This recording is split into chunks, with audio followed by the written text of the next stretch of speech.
I never imagined that a simple decision to check our home's surveillance system would lead me to uncover the darkest secret hiding in plain sight within my own family.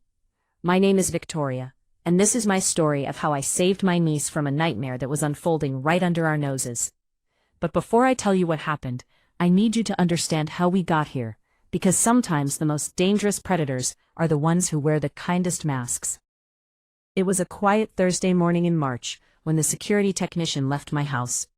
I remember standing at the door, watching him pack up his tools, feeling relieved that our camera system was finally working properly again. For weeks, the feed had been cutting in and out, and it made me uneasy. As someone who values safety above everything else, having a functional security system wasn't just a luxury. I'd grown up in a neighborhood where people looked out for each other, where doors were left unlocked and children played freely in the streets.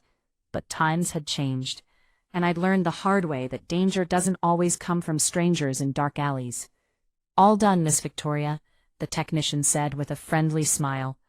He was a young man, probably in his mid-20s, with kind eyes and an honest face. "The system is running perfectly now. You can check everything from your phone app anytime you want. Crystal clear footage, 24/7. I've also upgraded the motion sensors and improved the night vision capability. You should have no more issues." I thanked him profusely, appreciating his thoroughness. "That's wonderful. I can't tell you how much peace of mind this gives me. With everything going on in the world these days, you can never be too careful." He nodded understandingly as he gathered his equipment. "You're absolutely right, ma'am. Better safe than sorry. If you have any problems at all, just give the office a call. We offer 24-hour support." I walked him to the door, handed him a generous tip, and watched as he loaded his van and drove away. The morning sun was bright and warm. Birds were singing in the trees lining our street, and everything seemed perfectly normal. Little did I know that this simple repair would change everything, that the very technology I'd installed for safety would reveal a horror I could never have imagined. I went back inside and made myself a cup of tea, settling into my favorite armchair by the window. Our house was a modest two-story home in a quiet suburban neighborhood, the kind of place where everyone knew everyone else's business, or at least they thought they did. I'd lived here for 15 years, raised my own children here before they moved away for college and careers. Now it was just me, my younger sister Rachel, her daughter Emma, and Rachel's boyfriend Marcus. The arrangement had started 6 months ago, when Rachel, still struggling financially and emotionally, after her husband Daniel's imprisonment, asked if she and Emma could move in with me temporarily. Of course I'd said yes. Family takes care of family. That's what our mother had always taught us.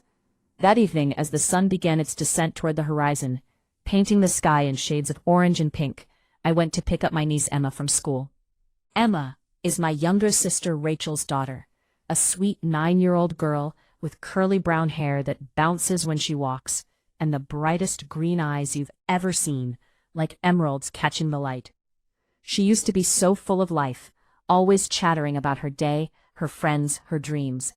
She'd talk about becoming a veterinarian because she loved animals, or maybe an artist because she loved to draw. She used to show me every picture she created with such pride and excitement. But lately, something had changed. The light in her eyes had dimmed somehow, like someone had turned down a switch inside her soul. The constant chatter had faded to occasional whispers. The bright, enthusiastic child I knew was slowly disappearing, replaced by a quiet, withdrawn shadow of herself. As we walked home that afternoon, I tried to engage her in conversation, desperate to reach the little girl I knew was still in there somewhere. "So, sweetheart, what did you learn today? Did you finish that art project you were working on? The one with the watercolors?" Emma just shrugged, her eyes fixed on the sidewalk, as if the cracks in the concrete held some fascinating secret. "It was okay, Aunt Victoria." Her voice was so small, so different from the bubbly child I knew. I tried again, refusing to give up. "Just okay? I thought you were excited about painting that garden scene.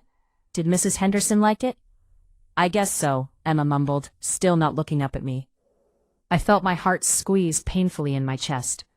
"Did something happen at school, honey? Did someone say something mean to you?" "No, Aunt Victoria. Everything's fine." I could see it in the way she hunched her shoulders, in the way she seemed to fold in on herself, making herself smaller. I told myself she was probably just tired, maybe had a rough day at school. Kids go through phases, right? Mood swings, growing pains, all of that was normal. At least that's what I kept telling myself, even as a small voice in the back of my mind whispered that something was very, very wrong. When we got home, my sister's boyfriend Marcus was already there. He'd moved in about 6 months ago, shortly after he and Rachel started dating, even though he and Rachel weren't married. At first, I'd had reservations about the arrangement. It seemed too fast, too soon after Daniel's arrest and imprisonment. But Rachel had been so happy, happier than I'd seen her in years, and I didn't want to be the one to dim that light. Besides, Marcus had seemed perfect. Marcus always presented himself as the perfect gentleman. Tall, well over 6 feet, with broad shoulders and an athletic build. He was well-dressed, always clean-shaven, with perfectly styled, dark hair that he kept just long enough to look sophisticated. He had a warm smile that showed perfectly white teeth, and he knew exactly what to say to make people feel comfortable and valued. He worked in sales, and he was good at it. Very good. He could sell ice to people living in the Arctic. Today he had brought home a box of chocolate chip cookies from Emma's favorite bakery downtown, the one that made them fresh every morning with real butter and Belgian chocolate chips. "There's my favorite girl," Marcus said, kneeling down to Emma's level with that practiced, charming smile. His voice was smooth, almost too sweet, like honey that had been heated just a bit too much. "I brought these just for you, princess. I remembered you mentioned last week that you loved these cookies." I watched as Emma took the box with trembling hands. She didn't open it immediately, like she used to do, tearing into treats with childish enthusiasm and joy. Instead, she clutched it to her chest with both hands, her knuckles turning white from the pressure, whispered a barely audible thank you, and quickly went to sit at the kitchen table, her eyes downcast, her body language screaming discomfort. Something about that moment made my stomach turn, a visceral reaction I couldn't quite explain. It was like watching a small animal freeze when it senses a predator nearby. But I pushed the feeling away, telling myself I was being paranoid, reading too much into a simple interaction. Marcus stood up, brushing off his knees, and turned to me with that same warm smile. "How was your day, Victoria? Did the technician get the security system working properly?" "Yes, he did," I replied, forcing a smile. "Everything's up and running now." "That's great. I know you've been worried about it. Peace of mind is important, especially with a child in the house." His words were appropriate, caring even, but something in his eyes made me uncomfortable. I couldn't quite put my finger on it. It was like looking at a painting that seemed perfect, until you noticed something slightly off about the perspective. Dinner that night was tense, though I seemed to be the only one who noticed. Rachel was busy serving the food, moving between the kitchen and dining room, with the efficiency of someone who'd perfected the dance. She'd made one of her specialties, chicken parmesan with garlic bread and a Caesar salad. The food smelled delicious, but I found I had little appetite. Rachel occasionally snapped at Emma for minor infractions. "Sit up straight, Emma. Don't slouch like that. Stop playing with your fork and eat. For God's sake, can you at least pretend to have some manners?" Each sharp word made Emma flinch slightly, and I saw her shoulders curl inward a bit more with each criticism. Marcus tried to lighten the mood with jokes and stories from his day at work. He talked about a difficult client he'd finally won over, about a colleague's amusing mishap, about the crazy traffic he'd encountered. His stories were entertaining, perfectly timed for maximum effect, and Rachel laughed at all the right moments. But I noticed Emma barely touched her food. She just moved the chicken around on her plate with her fork, creating patterns in the sauce, never actually bringing any of it to her mouth. Her eyes were distant, as if she were somewhere else entirely, somewhere far away from this dinner table. "Emma, honey, is everything all right?" I asked gently, keeping my voice soft and non-threatening. She nodded without speaking, still not looking up from her plate. Rachel sighed dramatically, rolling her eyes in exasperation. "She's been like this all week, Victoria. So moody and dramatic. I swear, sometimes I think she does it just for attention. She's probably upset that I have to work late tomorrow and can't attend her school's parent night." I wanted to say something, to defend Emma, to point out that maybe there was a real reason for her withdrawal. but the words stuck in my throat like physical objects. Rachel had been through so much after her husband Daniel was arrested 3 years ago for embezzlement and fraud. The scandal had destroyed her, torn apart her life and sense of security. She'd lost friends, her social standing, her confidence. She'd become harder, more cynical, quicker to anger, and slower to show affection. I didn't want to add to her stress by seeming critical or judgmental. Marcus reached over and placed his hand on Rachel's arm, giving it a gentle squeeze. "Don't be too hard on her, sweetheart. She's just a kid. All kids go through phases. Remember when my nephew went through that stage where he wouldn't eat anything green? Kids are unpredictable." Rachel smiled at him gratefully, her expression softening. "I'm sorry, baby. I'm just stressed about work." "I know you are," Marcus said soothingly. "Why don't you let me clean up tonight? You go relax, take a bath, decompress." "You're so good to me," Rachel said, leaning over to kiss his cheek. I watched this exchange, and while it should have seemed sweet and caring, something about it made my skin crawl. Maybe it was the way Marcus's eyes flickered to Emma as he spoke. Maybe it was the way Emma seemed to shrink into herself even more. Or maybe it was just my imagination working overtime. After dinner, I excused myself and went to my room, feeling exhausted in a way that had nothing to do with physical tiredness. It was an emotional exhaustion, a weight pressing down on my chest that I couldn't explain or shake off. I changed into my comfortable cotton nightgown, the one with the faded floral pattern that I'd had for years, and got into bed, hoping sleep would come quickly and bring relief from the vague sense of dread that had been building all day. But sleep didn't come. I lay there for hours, staring at the ceiling, watching the shadows shift as cars passed by outside. I could hear the house settling around me, the familiar creaks and groans of old wood and aging pipes. Somewhere in the distance, a dog barked. The refrigerator hummed downstairs. Normal sounds, comforting sounds, sounds that should have lulled me to sleep. But my mind wouldn't quiet. It kept replaying the evening, Emma's withdrawn behavior, the way she'd flinched when Marcus touched her shoulder, the fear I'd seen flash across her face for just a split second. I told myself I was overreacting, that I was tired and seeing problems where none existed. Around 2 a.m, I woke up suddenly from the fitful half-sleep I'd finally fallen into. My mouth was dry, my throat scratchy and uncomfortable. My room was dark, except for the faint glow of the streetlight outside, filtering through my curtains, creating long shadows that stretched across the walls, like reaching fingers.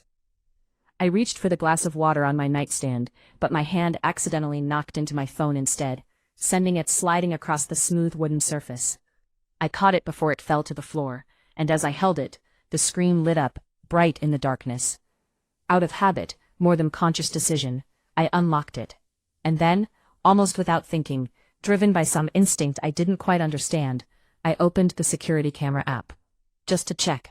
Just to make sure everything was secure. After all, that's why I'd had the system installed in the first place.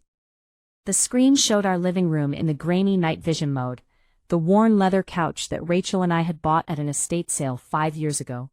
The coffee table with Rachel's fashion magazines scattered across its surface. The lamp in the corner with the ceramic base shaped like a lighthouse that I'd inherited from our mother. The bookshelf filled with novels and family photos. Everything looked normal and quiet, peaceful even.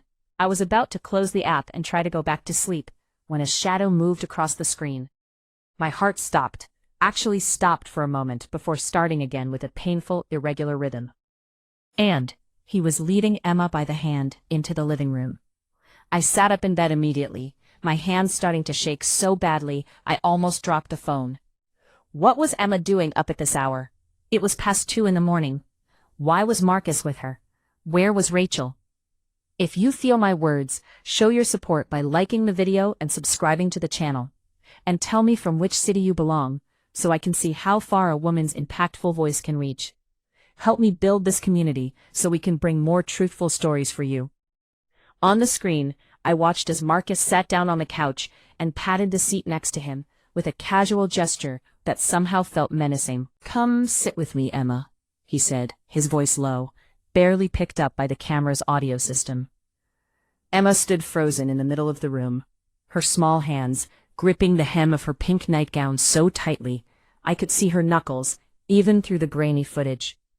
She looked terrified, her body rigid, her eyes wide. She looked like a deer caught in headlights, frozen by fear and confusion.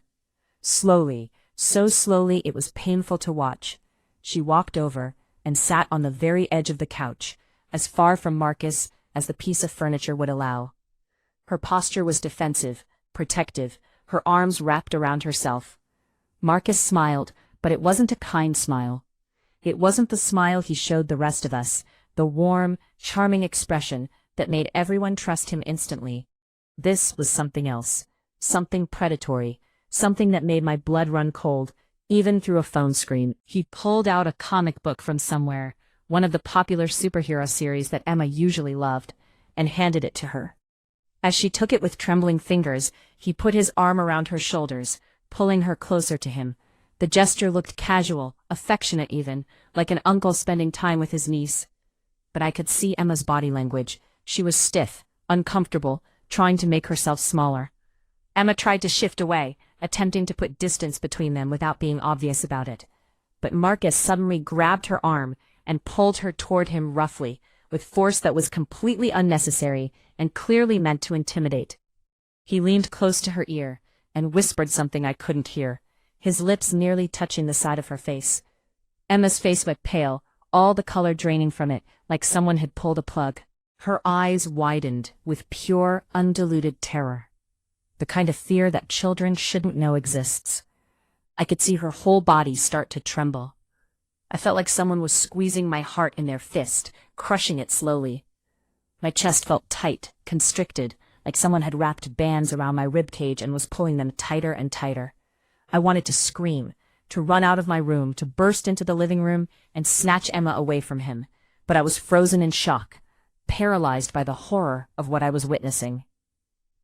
On the screen, Emma tried to stand up, tried to get away, her small body making a desperate attempt to escape.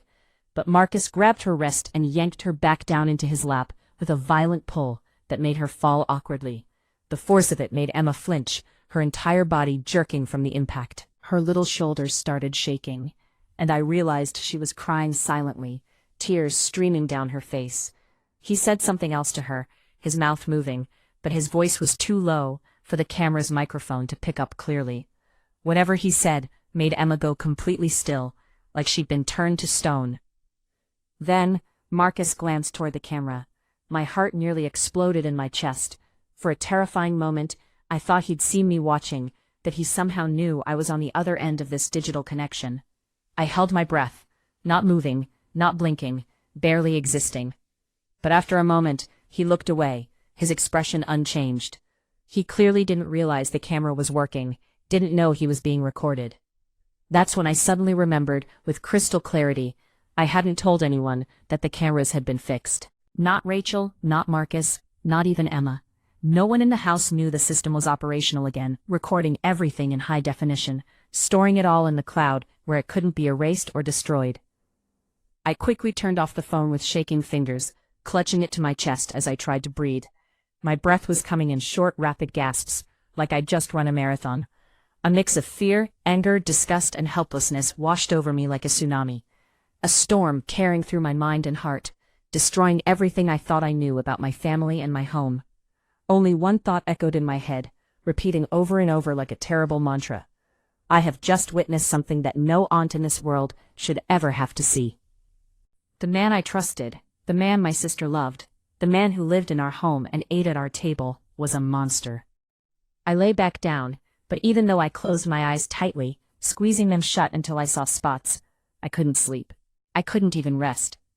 The image of Emma with her pale face and trembling hands clutching her nightgown wouldn't stop tormenting me, replaying in my mind like a horror movie stuck on repeat. I wondered how I'd been so blind. What else had I missed? How long had this been going on? The signs had been there, obvious in retrospect. Emma's changed behavior, her withdrawal, her fear, her nightmares, and I dismissed it all as normal childhood phases, as stress from her father's imprisonment, as anything but what it actually was. I clutched the blanket, pulling it up to my chin, like it could protect me from the truth I'd just learned. My heart felt like it had been shattered into a million pieces. each shard cutting me from the inside. As an aunt, as Emma's protector, I had promised myself I would keep her safe.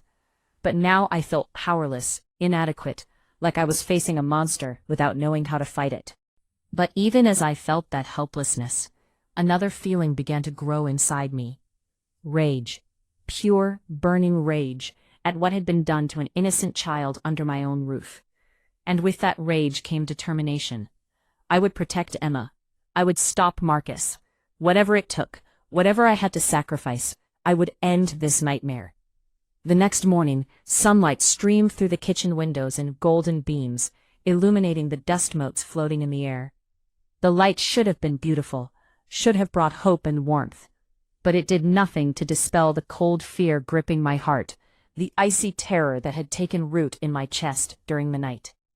I stood at the stove, trying to make breakfast, trying to appear normal, even though I felt like I was falling apart inside, crumbling like a sandcastle facing an incoming tide. My hands shook as I flipped the pancakes, and I had to concentrate hard to keep from burning them. I made Emma's favorite breakfast, the one that usually brought a smile to her face. Blueberry pancakes with real maple syrup, the expensive kind from Vermont that I saved for special occasions. A glass of fresh squeezed orange juice, a side of crispy bacon. The sweet smell filled the kitchen, mixing with the aroma of freshly brewed coffee, creating a scene of domestic normalcy that felt like a cruel mockery, given what I now knew.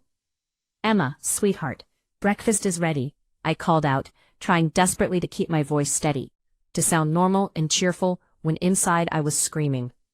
She came in slowly, as if walking through water, each step an effort. Her eyes were red and puffy. She had dark circles under them that made her look years older, made her look like she carried the weight of the world on her small shoulders. She'd clearly not slept any better than I had. She sat down at the table mechanically, her movements automatic, and stared at the pancakes without really seeing them.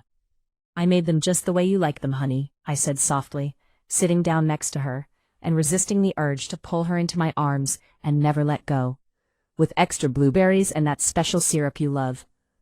Emma picked up her fork slowly, as if it weighed 10 pounds. She cut a small piece of pancake, stared at it for a moment, then put the fork back down without eating it. "I'm not hungry, Aunt Victoria." Her voice was so small, so broken, like something fundamental inside her had been damaged. My heart shattered all over again. I could see the pain in her eyes, the exhaustion that went beyond physical tiredness, the fear that had become her constant companion. I reached out and gently touched her hand, my fingers trembling. "Please, sweetheart, just a few bites. You need to keep your strength up." Before she could respond, before I could say anything else, Rachel walked in, her hair still damp from the shower, dripping slightly on the shoulders of her work blouse. Her work bag was already slung over her shoulder, stuffed full of files and papers. She was always rushing these days, always stressed, always focused on the next thing she needed to do. She looked at Emma's untouched plate and frowned deeply, her eyebrows drawing together in irritation. "Emma, seriously?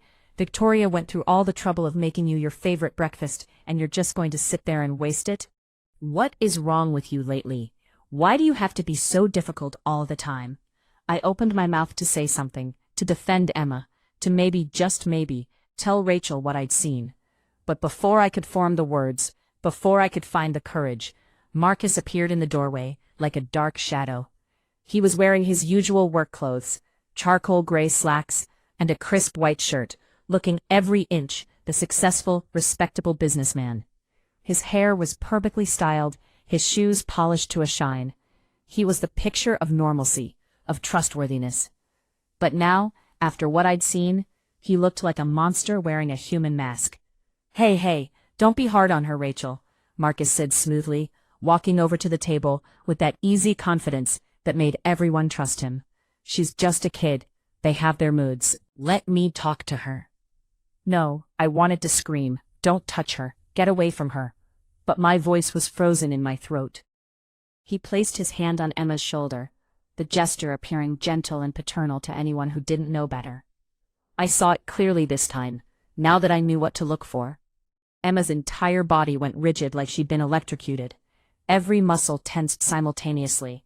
She flinched, a full-body recoil that she tried desperately to hide.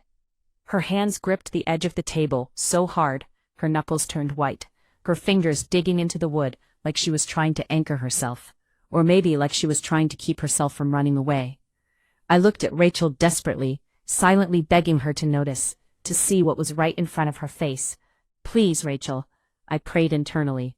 "Please, see what I'm seeing. Please protect your daughter."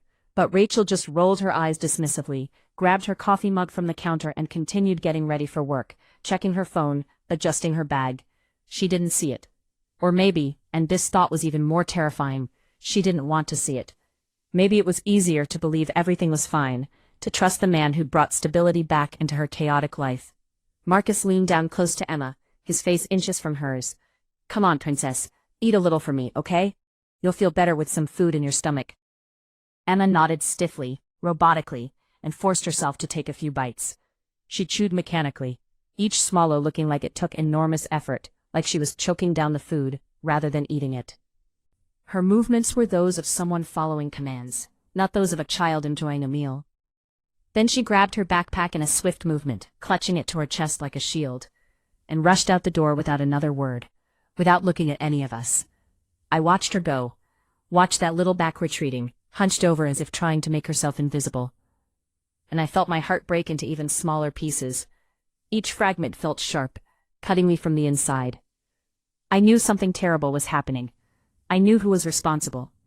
But I still didn't have the courage yet to fully confront the terrible truth I'd witnessed, to take the action I knew in my heart was necessary. Fear of being wrong, fear of destroying my sister's happiness, fear of what would happen to our family. But looking at Emma's retreating figure, I made a decision. That fear didn't matter. Emma's safety mattered more than anything else. More than Rachel's feelings, more than family peace, more than my own comfort. On the way to school, Emma walked with her head down as usual, her eyes fixed on her now dingy white sneakers that had been bright and new just a few months ago. The morning was beautiful, one of those perfect spring days where the temperature is just right, and the birds are singing, and everything should feel full of hope and possibility. But Emma seemed to exist in her own dark bubble, untouched by the beauty around us. I tried to make conversation, desperate to reach her, to let her know I was there for her, even if she didn't know that I knew. "What did you learn in school yesterday, sweetheart? Did you finish that essay you were working on for English class?" Emma just shook her head silently. "Tell your Aunt Victoria what you're working on today. Maybe I can help you after school?" Again, just a head shake. No words, no eye contact. I tried a different approach. You know, when I was your age, I loved school. I loved learning new things, making friends, all of it. "What's your favorite subject these days?" "Art," she mumbled, so quietly I almost didn't hear her. "Progress." At least she'd spoken. "Are you working on anything special right now?" "Just drawings," she said, her voice flat, emotionless. We walked in silence for a few more steps, and then I stopped, gently placing my hand on her shoulder. She flinched slightly at the contact, and I felt tears prick my eyes. This wasn't right. Children shouldn't flinch at loving touch. "Sweetheart," I said softly, kneeling down so I could look into her eyes. "If something is making you sad, if something is scaring you, you can tell me, okay? Your Aunt Victoria will always be here for you. Always, no matter what. You can trust me with anything." She looked up at me, and for just a moment, I saw something in her eyes. Hope maybe, or desperation, or a combination of both. Her lips parted like she was about to say something, something important, something that had been locked inside her for too long. But then the moment passed. The walls came back up. She shook her head again, and said in a tiny, defeated voice, "It's nothing, Aunt Victoria. I'm fine, really." But she wasn't fine. Everything about her screamed that she wasn't fine. The way she avoided my gaze, looking instead at the ground, at the sky, at anything but me. The way her shoulders were hunched, her body curved inward protectively. The way her hands clutched the straps of her backpack like they were the only things keeping her tethered to reality. "Emma," I tried again, my voice urgent. "You know you can tell me anything, right? Anything at all. Even if you think it might upset someone. Even if someone told you to keep it secret. There are no secrets that are more important than your safety." She looked at me again, and this time I definitely saw tears gathering in her eyes. Her bottom lip trembled. "I have to go to school, Aunt Victoria. I'll be late." I wanted to push harder, to demand she tell me what was happening, but I also knew I couldn't force her. She was already so fragile, so broken. I didn't want to damage her further. "Okay, sweetheart," I said gently, standing up. "But remember what I said. I'm always here." I walked her to the school gate and watched as she disappeared inside, her small figure swallowed up by the crowd of children. Most of them were laughing, playing, full of energy and joy. Emma just walked through them like a ghost, there but not really present. After school that day, I was waiting for her at the gate as usual. The afternoon sun was warm on my face, and I watched the children streaming out, their voices high and excited, happy to be free for the day. Emma came out alone, walking slowly while other children ran past her. When she saw me, she gave me a weak smile, one that didn't reach her eyes, one that looked like it took enormous effort to produce. "How was your day, honey?" I asked, taking her hand as we started walking home. "Okay," she said, her standard response to everything these days. As we walked, she started talking a little bit, and I treasured every word, even though they were simple, everyday things. She told me about a drawing she'd made in art class, a picture of a butterfly that her teacher had praised. She mentioned her friend Sophie, who had shared her lunch when Emma forgot hers.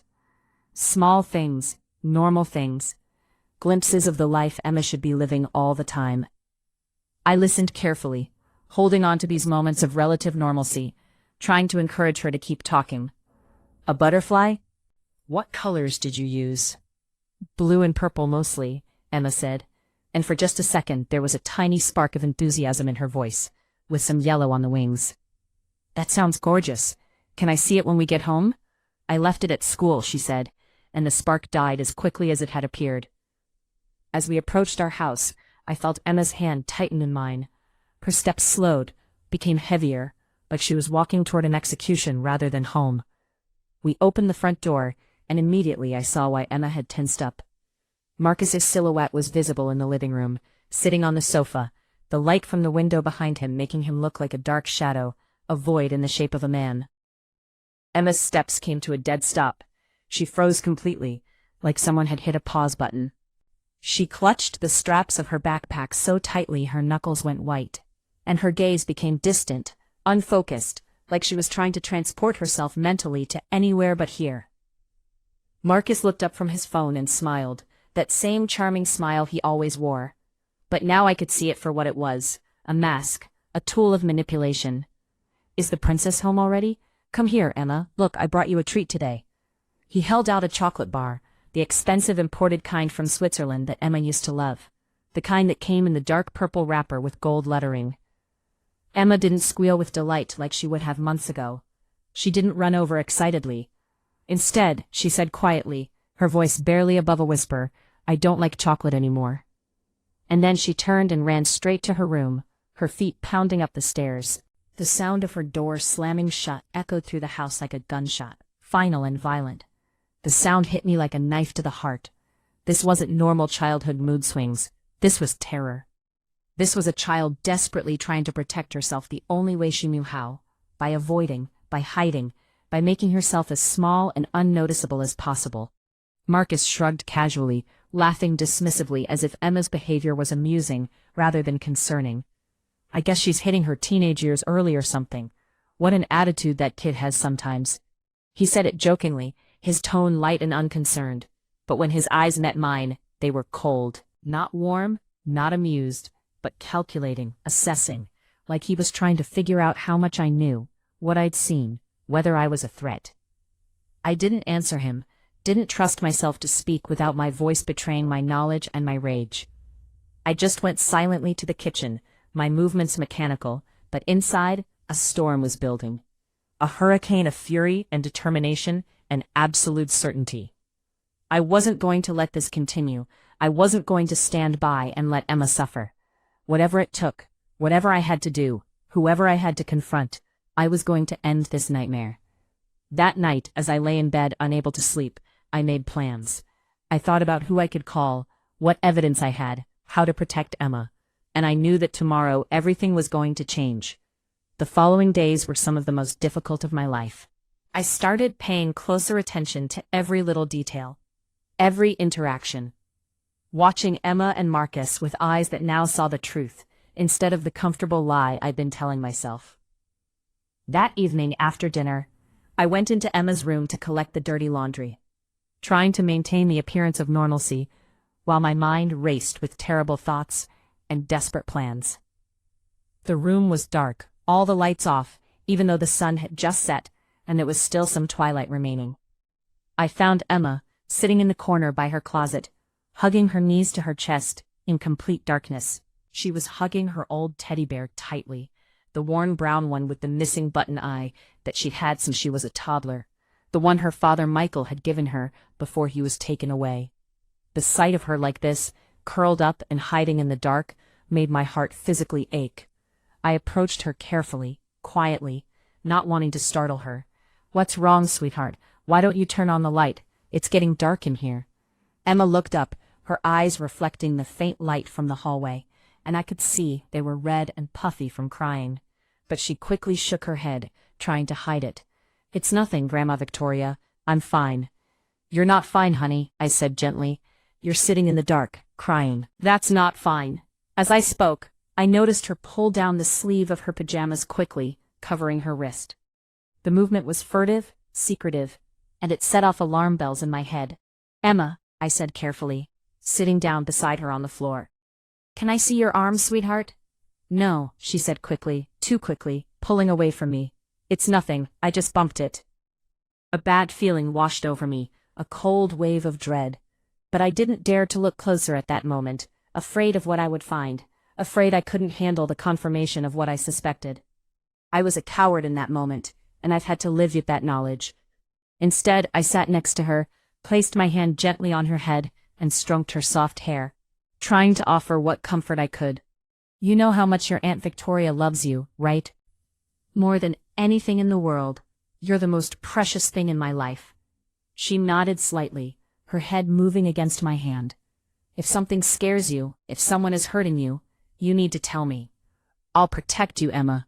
I promise I'll protect you no matter what." For a moment I thought she was going to tell me. I felt her body tense, felt her take a breath like she was about to speak.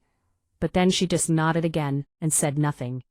The moment passed, the opportunity slipped away. I left the room eventually, but my soul felt heavy, weighed down with stones of guilt and fear and helplessness. I knew she was scared. I knew who was scaring her, and I'd seen evidence of it with my own eyes.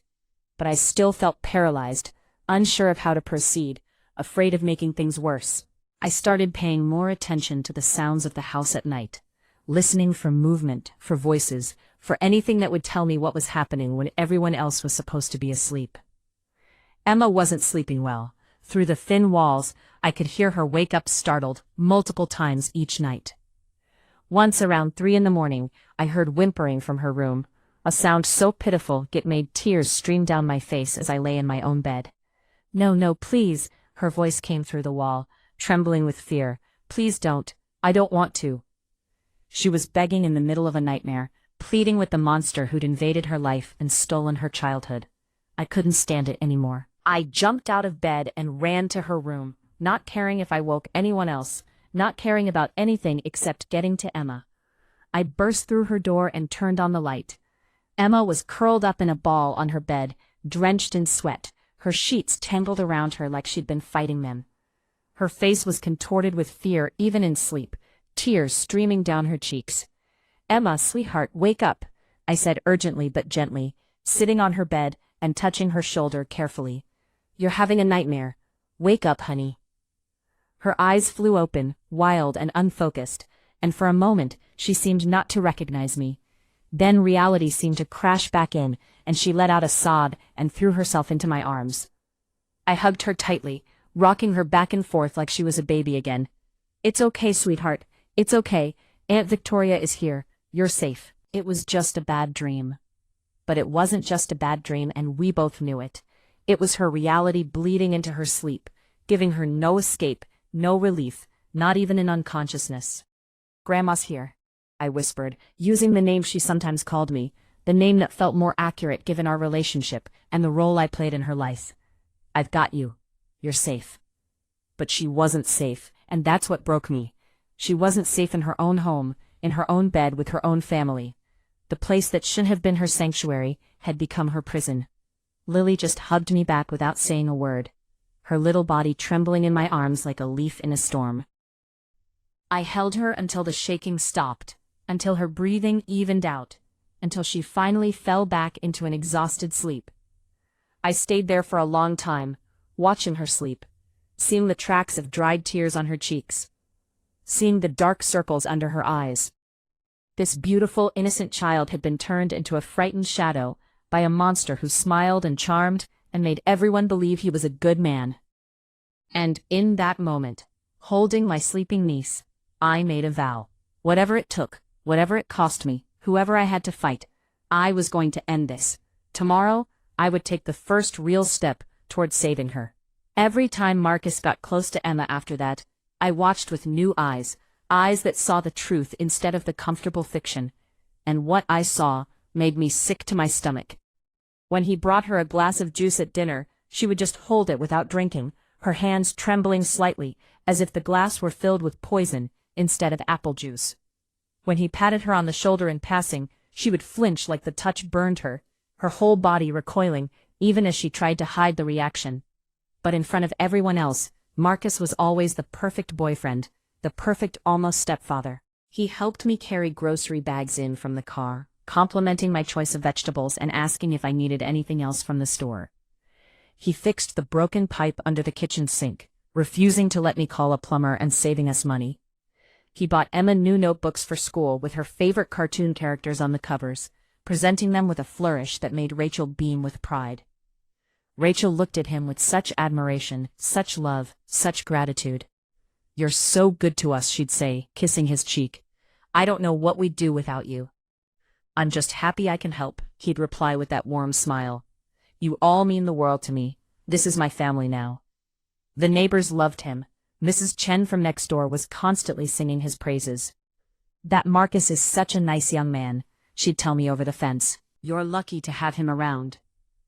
Mr. Rodriguez from across the street had similar sentiments. "Your sister found a good one there, Victoria. A real stand-up guy. Helped me move some furniture last week without me even having to ask."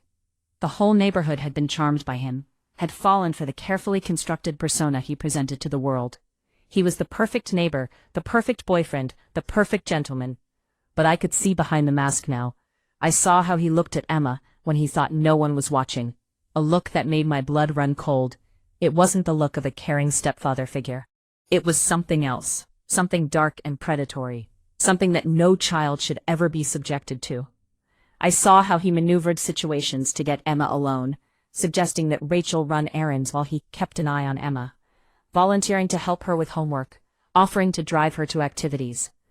And I saw how Emma reacted to all of this, the way she tried to make herself invisible, the way she'd quickly make excuses to go to her room, the way her eyes would fill with panic whenever Rachel announced she was going out and leaving them alone. In the afternoon one day, while Rachel was at work and Emma was at school, I sat by the window in my favorite chair. The faint golden sunlight filtered through the glass, creating patterns on the floor, reflecting off Emma's worn-out sweater that I was carefully mending with needle and thread. My heart felt heavier than ever before, as if the happy days of my family had been buried under years of dust and lies. Every stitch the needle made in the fabric was like a cut in my heart, pulling me back to the days when Emma's laughter was the most beautiful music in this house, when her giggles would echo through the rooms and fill every corner with joy. I remembered the years before everything went wrong, when Rachel was young and full of hope, when she glowed like sunshine. Rachel had been such a bright spirit once, always laughing, always seeing the best in people, always believing in love and goodness. She'd had a happy marriage with Michael, her ex-husband, whom I had loved like my own son. Michael had been such a good man, steady and reliable, a civil engineer with a quiet strength and a heart as big as the sky. He wasn't flashy or particularly outgoing, but he was solid, dependable, someone you could count on no matter what. Every afternoon when he came home from work, still in his button-down shirt, with his hard hat in hand. He would lift Emma into his arms as she ran squealing to greet him. He'd sit her on his shoulders, and the two of them would laugh together as they walked to the park on the corner, Emma's little hands holding onto his hair for balance. "Grandma, I want chocolate ice cream today," Emma would shout in her crystal-clear voice, so full of life and innocence and joy. And Michael would wink at me, pretending to complain, even though we both knew he'd give her anything she wanted. This girl and her ice cream, every single day. "I think I'm going to have to get a second job just to pay for your ice cream habit, princess." I would watch them from the porch, the two of them holding hands, Emma skipping beside her father, and my heart would feel so warm and full, as if all was right with the world. Dinners in those days were the times I cherished the most, moments I would give anything to have back. The whole family would gather around our old oak dining table, the one that had been in our family for 3 generations. Michael was always thoughtful and attentive, not just to Rachel, but to me as well. He would pour me a glass of water without being asked, pull out my chair, ask in his deep, warm voice, "How are you feeling, Victoria? You weren't too tired today, were you? Did you need me to help with anything around the house?" Rachel would chatter enthusiastically about her work, her day, everything and nothing. She worked as a graphic designer back then, and she'd talk about difficult clients, amusing coworkers, exciting projects that challenged her creativity. Her eyes would sparkle as she described a logo she was designing or a website layout that had finally come together. Emma, who would have been only 3 or 4 at the time, would sit in her high chair, swinging her little feet that didn't quite reach the floor, and burst into delighted giggles every time Michael made funny faces at her or did silly voices. Her laughter was like wind chimes echoing through the house, a sound so pure and beautiful that it could make all my fatigue and worries disappear instantly. I would sit there, surrounded by my family, and think to myself that this was all I needed in life. As long as my family was together and happy like this, nothing else mattered. I used to tell myself, foolishly believing it would last forever. As long as we're always like this, I don't need anything else. This is enough. This is more than enough. This is everything. But one fateful day, everything shattered, like a glass dropped on concrete, broken into so many pieces, it could never be put back together again. I remember that afternoon with painful clarity. Every detail burned into my memory forever. It was a Tuesday, unseasonably cold for September, and I was in the kitchen making soup when the front door suddenly burst open with such force it banged against the wall. 3 police officers entered with cold, professional faces, their uniforms seeming to fill our small entryway with authority and danger. One of them, a stern-looking woman with her hair pulled back severely, read an arrest warrant in a flat, emotionless voice. Michael was being arrested for his alleged involvement in a massive bribery and kickback scheme on a major construction project. Something about falsified safety reports and diverted funds. The words washed over me like a foreign language I couldn't quite comprehend. I stood frozen in the doorway between the kitchen and living room, the wooden spoon I'd been using still in my hand, unable to believe what I was hearing. Michael would never do something like that. He was the most honest, ethical person I knew. Rachel screamed, her voice torn and raw with anguish. "No, you're wrong. You're mistaken. My husband didn't do anything wrong. He would never. There's been a terrible mistake." She tried to grab onto Michael's arm, to hold him back, as if her physical presence could somehow stop what was happening. Tears streamed down her face, her whole body shaking with the force of her sobs. Emma, who had been playing with her dolls on the living room floor, was suddenly in the middle of this chaos. She was just 5 years old, so small and confused, with no way to understand what was happening or why. She clung to my skirt with both hands, her little fingers twisting the fabric, and with her confused, frightened eyes full of tears, she looked up at me and asked in that innocent way only children can, "Grandma Victoria, where is my daddy going? Why are the police taking him away? When is he coming back?" My heart shattered into a million pieces. I picked her up, hugging her tightly against my chest, and tried to make my voice sound calm, even though I was breaking apart inside. "Your daddy is he's just going on a work trip, my love. Just some work things he needs to take care of. He'll be back soon. Don't worry. Everything's going to be okay." I lied to her, told her that terrible lie just so she wouldn't be scared, wouldn't have nightmares, wouldn't lose her sense of security and safety. But even as I said the words, I didn't believe them myself. I had no idea if Michael would ever come back, if we'd ever be whole again, if life would ever return to normal. Since that terrible day, laughter disappeared from our house like it had never existed. It was replaced by a heavy, oppressive silence that seemed to seep into the walls and foundations. Rachel changed completely, transformed into someone I barely recognized. She became irritable and bitter, short-tempered and harsh. She withdrew from the world, from her friends, from her hobbies, from Emma. It was like all the misery and shame in the world had somehow become concentrated in our home. And Rachel seemed to blame everyone, especially her daughter, for the situation. I remember one night about 2 months after Michael's arrest, when Emma accidentally spilled a glass of orange juice at dinner. It wasn't a big deal, just a normal childhood accident, but Rachel exploded. "It's always you," she screamed, her face contorted with rage, completely disproportionate to the situation. "If it weren't for you, my life wouldn't be this mess. You are the burden that's dragging me down. Everything was fine before you came along. You're the reason I'm stuck in this hell." Emma stood completely still, frozen in shock, her eyes filling with tears that spilled down her cheeks in rivers. The sight of her standing there, taking that verbal abuse, shattered my soul into even smaller pieces. I quickly pulled Emma to me, trying to comfort her, trying to shield her from Rachel's words. "It's okay, sweetheart. It was an accident.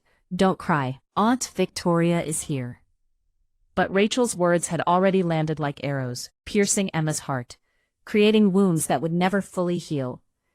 I wanted to say something to defend Emma, to tell Rachel she was out of line, that she was damaging her daughter. But every time I opened my mouth to speak, Rachel would shut me down immediately.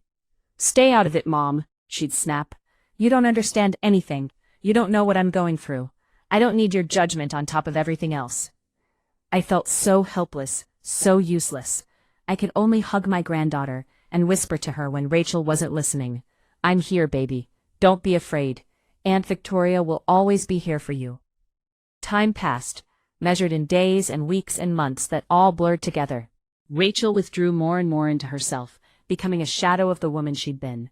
She focused obsessively on her work, taking extra hours, working late nights, doing anything to avoid being home, avoid facing the reality of what had happened to our family. She never talked about Michael, never visited him in prison, never allowed Emma to visit him either. It was like she decided to erase him from existence, pretend he'd never been part of our lives. I tried to be the pillar for both Rachel and Emma, tried to hold our family together through sheer force of will. But every day I felt more like a shadow in my own home, invisible and ineffective, unable to bridge the growing chasm between mother and daughter. Until one day, about a year ago, Rachel came home with a radiant smile I hadn't seen in what felt like forever. Her eyes were bright, her cheeks were flushed, and she practically glowed with happiness. She was holding a man's hand, and she introduced him to me with a voice full of pride and hope. "Mom, this is Marcus. He's an amazing man, and he's going to help me rebuild my life. He understands what I've been through. He's helping me heal." I looked at Marcus carefully, studying this man who'd apparently brought joy back to my daughter's life. He was tall, well over 6 feet, with broad shoulders and an athlete's build, handsome in a conventional way, with dark hair styled perfectly, a strong jaw, and warm brown eyes that crinkled at the corners when he smiled.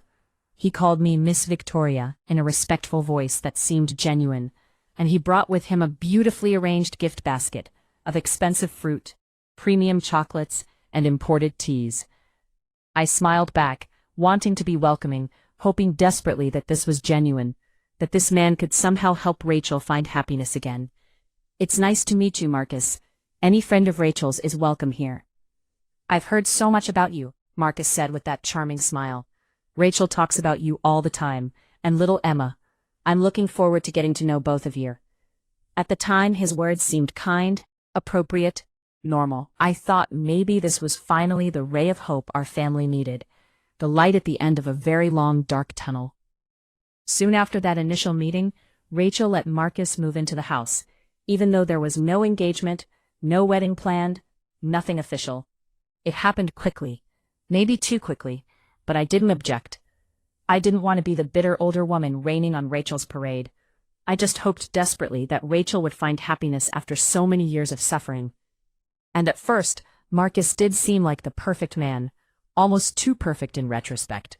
He helped me with everything around the house. He carried the heavy grocery bags from the car without being asked. He fixed the broken pipe in the kitchen that had been dripping for months. He even painted the living room wall that was already peeling and cracked, transforming the space from dingy to fresh. With Emma, he played the role of a dedicated, caring almost stepfather. He bought her new school supplies, fancy mechanical pencils and colorful notebooks. He took her to and from school when Rachel was busy at work. He always defended her when Rachel scolded her harshly. "Come on, honey," he'd say to Rachel in a soft, reasonable voice. "She's just a child. Kids make mistakes. Don't be so hard on her." Rachel would smile at him gratefully, her whole face softening. "You're right. I'm sorry. I just get so stressed sometimes." "I know you do," Marcus would say, pulling Rachel into a hug to help shoulder the burden. I came to think foolishly, naively, that we were lucky to have someone like Marcus in our lives. Someone to bring us the stability and normalcy we'd lost when Michael was taken away. The neighbors certainly thought so. Everyone praised him constantly. "You're so fortunate," Mrs. Chen would tell me over and over. "That Marcus is a keeper. So helpful, so considerate, so good with little Emma." But sometimes, even in those early days, I witnessed moments that planted tiny seeds of doubt in my mind. Moments that left a thorn in my heart, even when I tried to ignore them. Once, while Emma was doing her homework at the dining room table, I walked past and saw Marcus standing behind her, supposedly helping her with math problems. But he was watching her for longer than necessary, staring at her in a way that made me uncomfortable. That look wasn't the look of a concerned stepfather helping with homework. It was something else, something I couldn't quite define, but that made my skin crawl. It was like looking at a predator watching prey, calculating and patient. I told myself I was imagining things, that I was getting old and paranoid, seeing threats where none existed. I tried to ignore the feeling, push it down, rationalize it away. But that feeling of unease grew over time, especially after Emma started changing, becoming withdrawn and fearful. And especially after what I saw on the camera that terrible night. Those security footage images were like a knife plunged directly into my heart, the blade twisting and turning, destroying any last remnants of denial I'd been clinging to. They made me realize with horrible, crystal clarity that I hadn't been imagining anything. Marcus, the man the whole neighborhood praised, the man my sister loved, the man who seemed so perfect, was hiding a demon under that immaculate mask. And that demon was destroying my precious Emma, piece by piece, day by day, stealing her childhood and her innocence and her sense of safety. And I had let it happen. I'd welcomed him into our home. I'd smiled at him. I'd believed the lie. But no more. That night, sitting by the window, mending Emma's sweater, I made a final irrevocable decision. Tomorrow, everything would change. Tomorrow I would start the fight to save Emma, no matter what it cost me. If you feel my words, show your support by liking the video and subscribing to the channel. And tell me from which city you belong so I can see how far a woman's impactful voice can reach. Help me build this community so we can bring more truthful stories for you. That night, the kitchen smelled of the lasagna Rachel was cooking in the oven, a recipe she'd perfected over the years.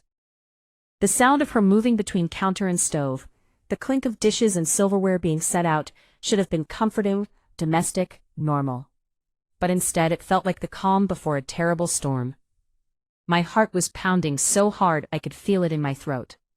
I stood by the kitchen door, clutching an old dish towel in my hand so tightly my knuckles were white, mustering all the courage I had, every ounce of strength I could find. I was about to say something that would shake my family to its very foundations, something that would destroy the fragile peace we'd been pretending to have. But I couldn't stay silent any longer. Every fiber of my being was screaming that I had to act, had to speak up, had to protect Emma. I couldn't let my niece, my sweet, innocent Emma, continue to live in fear for one more day. I couldn't be complicit in her suffering through my silence. I took a deep breath, trying to steady my trembling hands, and walked into the kitchen. My voice came out shaking but determined. "Rachel, I need to talk to you, right now, it's important." Rachel looked up from the stove, spatula in hand, her expression already showing annoyance at being interrupted. "Can it wait, Victoria? I'm trying to get dinner ready. Marcus will be home soon and he's always starving after work." "No," I said firmly, more firmly than I'd spoken to her in years. "It cannot wait. And we need to talk about Marcus." Rachel's face immediately hardened, her jaw clenching. She put down the spatula with more force than necessary, making it clatter against the counter. "Oh, here we go again. What now, Victoria? What new complaint do you have?" I forced myself to continue, even though my legs felt weak and shaky. "Rachel, I've seen things that deeply concern me. Marcus has been doing things with Emma that aren't appropriate, things that are hurting her." As soon as the words left my mouth, it felt as if the whole room had been plunged into ice water. Everything went silent. Even the bubbling lasagna seemed to quiet. The spatula Rachel had been holding clattered to the floor. She spun around to face me, her eyes blazing with a fury I'd never seen directed at me before. They looked like two flames, burning with rage and denial. "Are you starting with this again, Mom?" she snapped, her voice as sharp and cutting as broken glass. "Are you seriously going to stand here and make these ridiculous accusations? You're always imagining things. The kid is probably just making up stories to get attention. She doesn't like that I have someone new in my life. Don't you see that? She's jealous. She wants me to be alone and miserable forever." I felt a bitter, metallic taste in my throat, like I'd swallowed something toxic. My heart was racing, pounding against my ribcage. "Rachel, please, just listen to me. I'm not imagining this." "What have you seen?" Rachel interrupted, her voice rising to a near shout. "What exactly have you seen, Mother? Because from where I'm standing, all I see is a bitter old woman who can't stand to see me happy for the first time in years." The words hit me like physical blows, each one landing with painful accuracy. But I couldn't give up. I had to try. "I have proof," I said, my voice breaking slightly. "I've seen Marcus with Emma, on the security camera. I've seen how he—" Before I could finish, before I could pull out my phone and show her the horrible evidence I'd recorded, the front door opened. Marcus walked in, carrying his briefcase and a bouquet of flowers, looking like he'd just stepped out of a catalog for perfect boyfriend. His face was radiant, with that same warm smile that now made my stomach turn with revulsion. "Hey, my beautiful ladies," he called out cheerfully, seemingly oblivious to the tension in the room. "Something smells amazing in here. Is that your famous lasagna, Rachel?" He put his briefcase down by the door and walked into the kitchen, still carrying the flowers. Then he looked between Rachel and me, and his expression shifted subtly, concern appearing on his face, like he was putting on a mask. "What's wrong? Why do you both look so serious? Did something happen?" Rachel didn't even let me open my mouth. She turned to Marcus immediately, her voice filled with anger and frustration, like I had personally wronged her. "My mother is at it again, Marcus. She's making accusations about you. She's saying that you're doing inappropriate things with Emma. Can you believe it? After everything you've done for this family." I stood there, feeling like the floor was opening up beneath my feet, like I was falling into an abyss with no bottom. Rachel's words were like a betrayal, a knife in the back. She'd completely sided with Marcus, without even hearing me out, without looking at any evidence, without giving me any benefit of the doubt. My own daughter, the child I'd raised, the woman I'd supported through the darkest time of her life, was choosing a man she'd known less than a year over her own mother. Marcus looked at me, his eyes widening in what appeared to be genuine shock and hurt. His face transformed into a perfect mask of wounded innocence. "Victoria, is this true? Do you really think I'd be capable of something like that?" His voice trembled slightly, as if he were deeply, profoundly hurt by the mere suggestion. "I've always seen Emma as my own daughter.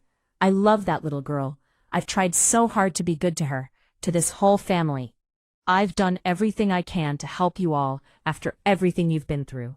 He paused, running a hand over his face as if wiping away tears, though I noticed his eyes were completely dry. His voice broke in a perfectly calculated way. "I don't understand why you would think such terrible things about me, Victoria. What have I done to make you distrust me like this?" The performance was flawless. If I hadn't seen the security footage, if I hadn't witnessed his true nature, I might have believed him myself. He was that good at lying, that skilled at manipulation. Rachel immediately went to him, wrapping her arms around him protectively, defensively.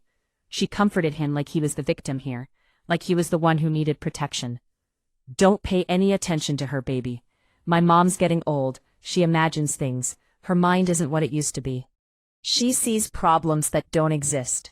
She looked at him with such love, such complete trust and devotion, as if he were her entire world, her savior, the only good thing in her life. "I believe you, Marcus. I know you would never do anything to hurt Emma. You've been nothing but wonderful to her, to all of us. You're the best thing that's happened to this family." Her smile was tender, adoring, completely genuine. And that made it so much worse. I stood there speechless, utterly devastated. My daughter, my own flesh and blood, the child I had carried and birthed and raised with every ounce of love I possessed, was defending a monster and pushing me aside like I was the problem. I wanted to scream at the top of my lungs, to shake Rachel until she saw sense, to force her to look at the evidence. I wanted to tell her she was blind, that she was putting her daughter in danger for the sake of a relationship with a man who was evil to his core. But I couldn't. The words were stuck, lodged in my throat like stones. All I could do was stand there, helpless and horrified, watching the scene unfold like a nightmare I couldn't wake up from. Over Rachel's shoulder, as she hugged him and murmured reassurances, Marcus looked directly at me, and for just a fraction of a second, less than a heartbeat, his mask slipped completely. He smiled at me. Not a friendly smile, not a confused smile, not a hurt smile. It was a triumphant smile, a winner's smile, a predator's smile. It said, "I've won. You can't touch me. No one will believe you. You're powerless." That smile chilled me to my very bones, colder than anything I'd ever experienced. It was the smile of someone who knew exactly what he was doing, who had complete confidence in his ability to manipulate and deceive, who felt absolutely no remorse for the harm he was causing. I turned around in silence, unable to bear looking at them anymore, and walked to my room. My feet felt like they were made of lead, each step an enormous effort, as if I were dragging chains behind me. Helplessness washed over me in waves, each one stronger than the last, pulling me under like a riptide, dragging me to the bottom of a dark ocean. I closed my bedroom door behind me, locked it with shaking hands, and collapsed onto my bed. I covered my face with my hands and let the tears flow, silent sobs racking my body. I had raised Rachel. I had loved her unconditionally her entire life.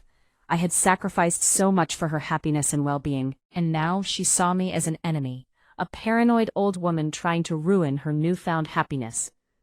What had made Rachel change so much? Had the pain from Michael's betrayal hardened her heart to the point where she couldn't see her own daughter suffering? Or had Marcus manipulated her so skillfully, so completely, that he'd turned her into a stranger? Either way, I'd lost her. And in losing her, Emma was losing her mother too. That night dinner was a silent hell that stretched on interminably. Rachel deliberately ignored me, acting as if I weren't even there. She only chatted animatedly with Marcus, laughing at his jokes, hanging on his every word. "What do you think of this dish, honey?" she asked him with a bright smile.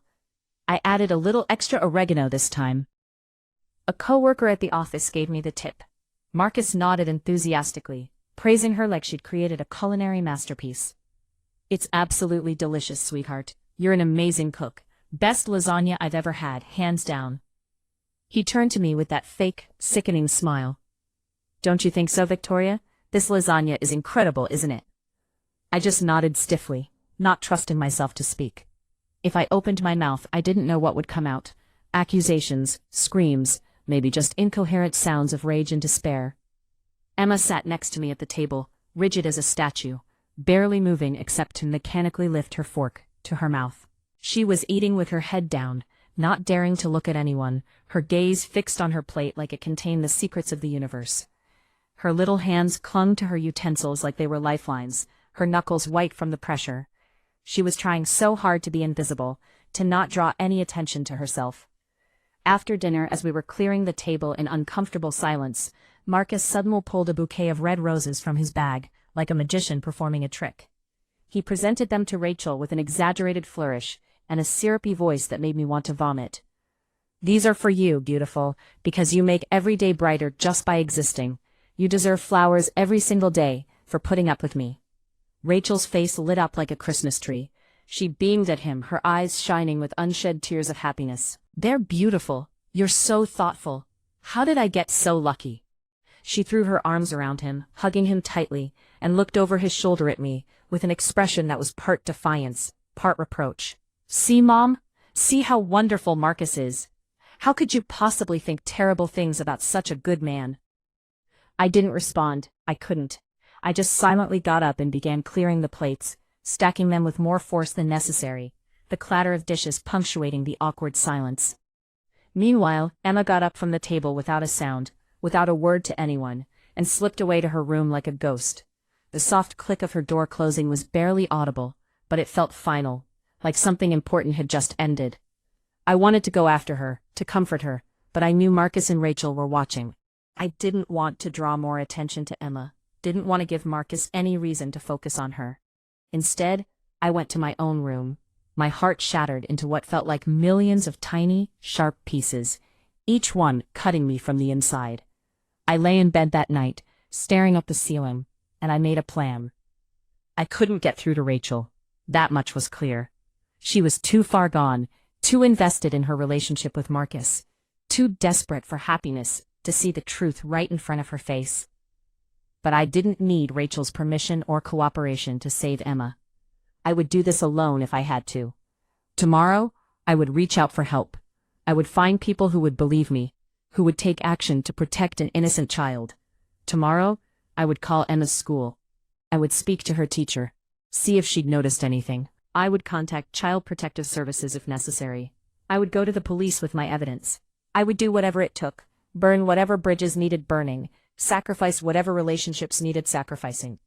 Because Emma's safety was more important than anything else, more important than my relationship with Rachel, more important than keeping the peace, more important than my own comfort or happiness. As I finally drifted into a restless sleep filled with nightmares, I held on to that determination like a lifeline. Tomorrow, the real fight would begin. The next morning arrived with deceptive cheerfulness. Sunlight streamed through my window, birds sang in the trees outside, and the world looked beautiful and peaceful. But inside our house, inside my heart, there was only darkness and determination. I was in the backyard early, before anyone else was awake, sweeping the dry leaves that had fallen overnight and covered the stone path. The morning sunlight was warm on my face, but it couldn't penetrate the cold that had settled into my bones. I was still tormented by the previous night's confrontation with Rachel, by Marcus's triumphant look, by the sound of Emma's door closing softly as she escaped to her room. I swept the leaves mechanically, trying to focus on the simple, repetitive motion, but my mind kept replaying everything that had happened. Suddenly, the ringing of my phone shattered the morning quiet. I jumped, nearly dropping the broom, and pulled my old phone out of my apron pocket with shaking hands. The caller ID showed it was the school. Emma's school. My heart immediately started pounding like a war drum, hard and fast and painful. I answered quickly, trying to keep my voice steady. "Hello? Miss Victoria? This is Mrs. Henderson, Emma's teacher." Her voice sounded urgent, strained, not at all like her usual calm, professional tone. "Could you please come to the school right away? As soon as possible. It's something important about Emma. Something I think you need to see." My stomach dropped like I'd just fallen off a cliff.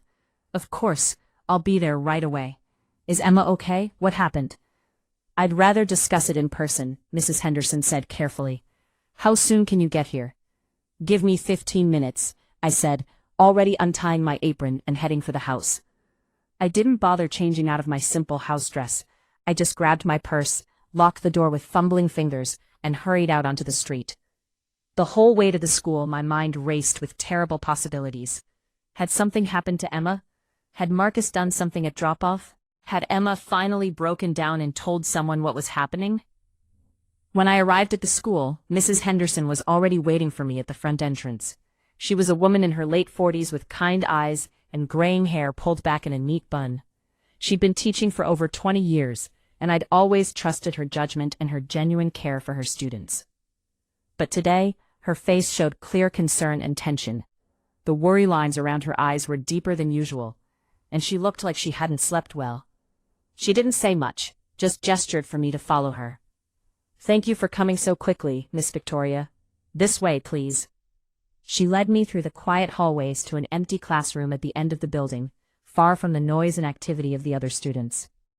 The atmosphere felt heavy, oppressive, like the air before a thunderstorm. Inside the classroom, Emma was sitting on a small wooden chair, hugging her backpack against her chest, like it was the only thing tethering her to reality. Her eyes were red and swollen from crying, and she looked so small, so fragile, like a strong wind could blow her away. Next to her, holding her hand tightly and refusing to let go, was Sophie, her best friend from class. Sophie was a sweet girl with glasses and pigtails, always smiling and energetic. But today, Sophie's face was serious, worried, protective of her friend. When Emma saw me, she looked up, but her gaze was empty, hollow. She pressed her lips together tightly, like she was physically holding words inside, preventing them from escaping. I felt the fear emanating from her small body like heat from a fire, and my heart felt as if it were breaking in two, all over again. Mrs. Henderson gestured to a desk at the front of the room. On it lay Emma's art notebook, open to a recent page. "Miss Victoria," she said in a serious, grave voice, "I think you need to see this." I approached the desk with trembling legs and looked down at the open notebook. What I saw made my breath catch in my throat, made the room spin slightly around me. The drawing was disturbing in its clarity and emotional intensity.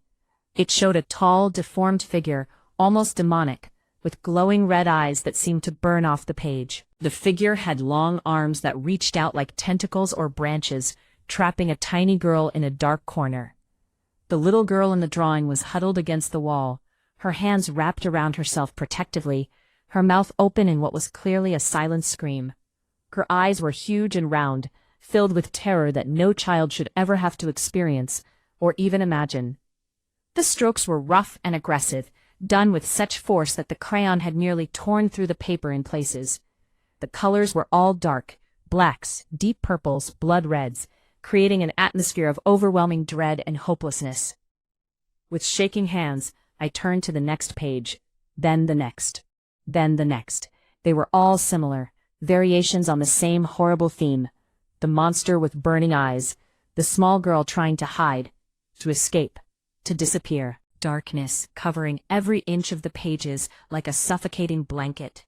Some drawings showed the monster reaching for the girl. Others showed the girl curled up in corners, under beds, in closets, always trying to make herself smaller, always trying to hide.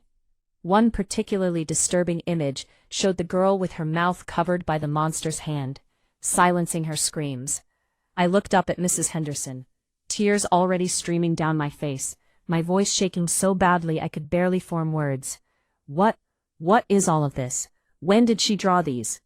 Mrs. Henderson's expression was grave, her voice low and careful, like she was trying not to cause more pain than necessary, but knew she had to share the truth. "She's been drawing these for the past few weeks. At first I thought they were just imaginative stories, fantasy creatures from books or movies. Children sometimes explored dark themes as a way of processing emotions." She paused, taking a deep breath before continuing. "But then I started noticing how Emma would react every time she finished one of these drawings. She'd be upset, sometimes crying quietly. And the images kept getting darker, more desperate. So yesterday, I asked her directly about them." Mrs. Henderson walked over to Emma, placing a gentle hand on the girl's shoulder. Emma flinched slightly but didn't pull away. "Emma told me who it was," Mrs. Henderson said, her voice dropping even lower. "She told me the monster in her drawings is her mother's boyfriend. She said his name is Marcus." Those words hit me like a physical blow, even though I'd already known, even though I'd seen the truth with my own eyes. Hearing it confirmed by Emma, hearing that she'd actually told someone, made it all suddenly more real, more urgent, more terrifyingly official. I turned to look at my niece. Emma was staring at the floor, her lips pressed together so hard they'd turned white, her whole body trembling. Sophie, sitting beside her, spoke up in a small but determined voice. "Mrs. Henderson, Emma told me too. She told me she's really, really scared to go home. She said every time that man looks at her, she feels sick in her stomach. And she said sometimes he calls her into his room when her mom isn't there, and he makes her. Sophie trailed off, seeming unsure if she should continue, looking to Mrs. Henderson for guidance. Mrs. Henderson nodded encouragingly. Go ahead, Sophie. You're helping Emma by telling the truth. Sophie continued, her voice barely above a whisper. Emma said he makes her sit really close to him and touches her hair in her arms, and he says things that make her feel bad. She said she tried to tell her mom once, but her mom got angry at her and told her she was lying. The words were like thunderclaps in my head, each one a devastating blow. I felt my vision blur with tears, felt my legs go weak. I grabbed the edge of the desk to steady myself. I walked over to Emma, my legs barely supporting me, and knelt in front of her. I pulled her into a tight embrace, holding her like I could somehow transfer all my strength to her fragile body. My love, I said, my voice trembling and breaking. Whatever it is, whatever you need to tell me, I'm here now. I'm listening. And I believe you. I will protect you, sweetheart. I promise I will protect you. Emma shook her head, tears streaming down her face, creating wet tracks on her cheeks. She was shaking so hard I could feel it through her whole body. But then she leaned close to my ear, pressing her face against my neck, and whispered a sentence that completely shattered my soul into dust. Grandma Victoria, please take me away from there. Take me anywhere, but please don't make me go back to that house. I'm so scared. I can't do it anymore. Her voice was tiny and shaky, barely more than a breath, like a final desperate plea for help from someone drowning. I hugged her tighter, so tight I was afraid I might hurt her, feeling her small body trembling in my arms. Her soft sobs were like knives repeatedly stabbing my heart, each one more painful than the last. I promise, baby, I whispered fiercely into her hair. I promise you won't have to go back there. I won't let anyone hurt you ever again. Never again. Mrs. Henderson looked at me, with an expression full of compassion but also urgency, the look of someone who knew how serious this was. Miss Victoria, I've been watching Emma for the past few weeks. She's not the same girl she was at the beginning of the year. She's withdrawn, fearful, barely speaks to other children. She flinches at sudden movements. She doesn't smile anymore. She picked up the notebook, holding it carefully like it was precious evidence. These drawings show that she's living with extreme terror. This isn't normal childhood fear or anxiety. This is trauma. Henderson's voice became even more serious. As a teacher, I'm a mandated reporter. I have a legal and ethical obligation to inform the family when I see signs like this. But Miss Victoria, you need to do more than just know about it. You have to take immediate action to protect Emma. You need to involve the authorities. I nodded, wiping tears from my face with the back of my hand. I will. I have evidence too. I've seen him with her on our security camera. I recorded it. I was trying to tell my daughter, but she wouldn't listen. She won't believe me. Mrs. Henderson's expression hardened with determination. Then you need to go around your daughter. Emma's safety comes first, before anyone's feelings or relationships. You need to call Child Protective Services and the police. Today. Right now. I will, I said firmly. Right after this, I'm making calls. But first, I need to take Emma somewhere safe. She's not going back to that house until Marcus is gone. I stood up, still holding Emma's hand, and looked down at her tear-stained face. Come on, sweetheart. We're going to see a special doctor, a friend of mine. She's going to help us. Emma nodded trustingly, her small hand gripping mine with surprising strength. As we left the school, Sophie ran after us.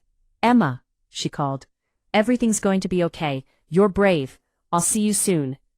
Emma gave her friend a tiny, grateful smile, the first real smile I'd seen from her in weeks. I had Dr. Helen Foster's number saved in my phone from years ago when she'd helped me through my own difficult period after my husband died. She was a child psychologist with decades of experience, and more importantly, she was someone I trusted implicitly. I called her from the car, my hands shaking so badly I nearly dropped the phone twice. Dr. Foster? I said when she answered. This is Victoria Lawson. I need your help, urgently. It's about my niece, Emma. Something terrible is happening to her. I need you to see her as soon as possible. Today, if you can manage it. There was a brief pause, and then Dr. Foster's calm, professional voice came through. Of course, Victoria, bring her to my office this afternoon, 2 o'clock. Can you make that? Yes, I said, relief flooding through me. Yes, we'll be there. Thank you so much. Don't thank me yet, Dr. Foster said gently. Just get that child somewhere safe. We'll figure out the rest together. I hung up and looked at Emma in the rearview mirror. She was staring out the window, her expression blank, her teddy bear clutched to her chest. We're going to see a very nice doctor, I told her softly. Her name is Dr. Helen. She's helped lots of children who were scared or sad. She's going to help you too. Emma just nodded, not speaking, but I saw her grip her teddy bear a little tighter. We had a few hours before the appointment, so I drove to a small park on the outskirts of town, far from our neighborhood, far from anyone who might see us, and report back to Rachel or Marcus. We sat on a bench under a large oak tree, and I bought Emma an ice cream cone from a vendor. She licked it slowly, mechanically, like she was going through the motions, rather than actually enjoying it. Aunt Victoria, she said suddenly, her voice very small, is this my fault? My heart broke all over again. No, baby. No, no, no. None of this is your fault. Not even a little bit. You didn't do anything wrong. The only person who did something wrong is Marcus. He's the bad guy here, not you. Do you understand that? She nodded, but I could see the doubt in her eyes, the guilt that abusers always manage to plant in their victims. Listen to me, Emma, I said, turning to face her fully, taking both her hands in mine. What Marcus did to you was wrong. It was his fault, his choice, his evil. You are a good girl, a brave girl, and none of this is because of anything you did or didn't do, okay? Okay, she whispered, tears filling her eyes again. We sat there for a while longer, watching other children play on the swings and slides, their laughter carrying on the breeze. Emma watched them wistfully, like she was seeing a life she used to have and could barely remember. Later that afternoon, we arrived at Dr. Foster's office. It was in a professional building downtown, with large windows and modern furniture. The waiting room had toys and books designed to be welcoming and non-threatening to children. Dr. Foster came out to greet us personally. She was in her early 60s, with silver hair and warm, kind eyes that crinkled at the corners when she smiled. She wore simple, professional clothes and carried herself with a calm authority that immediately put me at ease. She knelt down to Emma's level, just like Mrs. Henderson had done. Hello, Emma. My name is Dr. Helen. I'm really glad you're here. I help children talk about things that are bothering them. You don't have to be scared. We're just going to draw some pictures and talk a little bit. Does that sound okay? Emma nodded hesitantly, glancing at me for reassurance. I'll be right here, I told her, right outside the door. Dr. Helen is going to help us. Dr. Foster led us into her office, which was warm and welcoming. There were colorful pillows, shelves full of toys and art supplies, a small table with crayons and paper, comfortable chairs, and soft lighting that made everything feel safe. Emma, Dr. Foster said gently, gesturing to the small table. Why don't you sit here and draw me a picture? You can draw anything you want. There's no right or wrong answer, just whatever comes into your mind. At first, Emma just sat there, staring at the blank white paper like it was an impossible challenge. She looked so small in the child-sized chair, so vulnerable and damaged. Then slowly, with hands that trembled slightly, she picked up a black crayon. I sat on a chair near the wall, trying to stay out of the way, but close enough that Emma could see me if she needed reassurance. Emma started to draw. The first lines were hesitant, uncertain, light marks on the paper. But then they became darker, more forceful, more aggressive. She pressed the crayon so hard it left deep grooves in the paper. A shape began to emerge, a tall, shadowy figure with horns or spikes coming from its head. Its arms were outstretched, reaching towards something, and in the corner of the paper, huddled as small as possible, was a tiny figure of a girl. The girl had huge eyes, wide with terror. She looked like she was trying to disappear, to fold herself up so small that maybe the monster wouldn't see her. Dr. Foster watched silently, her expression neutral and professional, not reacting with shock or horror, even though I could see the slight tightening around her eyes that suggested she understood exactly what she was seeing. When Emma finished the drawing, she put the crayon down and stared at the image she'd created. Then, as if the act of drawing had opened something inside her, tears began streaming down her face. Dr. Foster moved closer, speaking in a soft, gentle voice. "That's a very powerful drawing, Emma. Can you tell me about it? Who are these people?" Emma's bottom lips trembled. She looked at me, then back at the drawing, then at Dr. Foster. For a long moment, she said nothing. Then in a voice barely louder than a whisper, she said, "That's Marcus. And that's me. He says Mommy won't believe me anyway. That she'll think I'm a liar, that she'll send me away." More tears fell, faster now, creating dark spots on her shirt. And he was right. I tried to tell Mommy once, and she got really angry at me. She said I was making up stories. She said I was just being difficult because I don't like Marcus. My hands were clenched so tightly in my lap that my fingernails were digging into my palms. I wanted to interrupt, to comfort her, but I forced myself to stay quiet and let Dr. Foster do her job. "Emma," Dr. Foster said carefully, "has Marcus ever hurt you physically? Has he ever touched you in places that made you uncomfortable?" Emma nodded slowly, her face flushing with shame and embarrassment. "Sometimes he touches my hair and my back and my legs, and he hugs me too tight and won't let go when I try to pull away. And one time," she stopped, seeming unable to continue. Dr. Foster waited patiently, not pressuring, just sitting there with infinite patience and compassion. Finally, Emma continued in an even tinier voice. "One time, late at night, he made me sit on his lap. He put them places that felt wrong. And he told me it was our special secret, that if I was a good girl, I wouldn't tell anyone." I covered my mouth with my hand, trying to stifle the sob that wanted to escape. Tears streamed down my face. This was even worse than I'd imagined. The security footage I'd seen was just the tip of the iceberg. This had been going on for much longer, had gone much further than I'd realized. Dr. Foster maintained her calm demeanor, though I could see the anger and sadness in her eyes. "Emma, you are so brave for telling me this. You did exactly the right thing. None of this is your fault. Do you understand that? None of it." "But Mommy says," Emma started.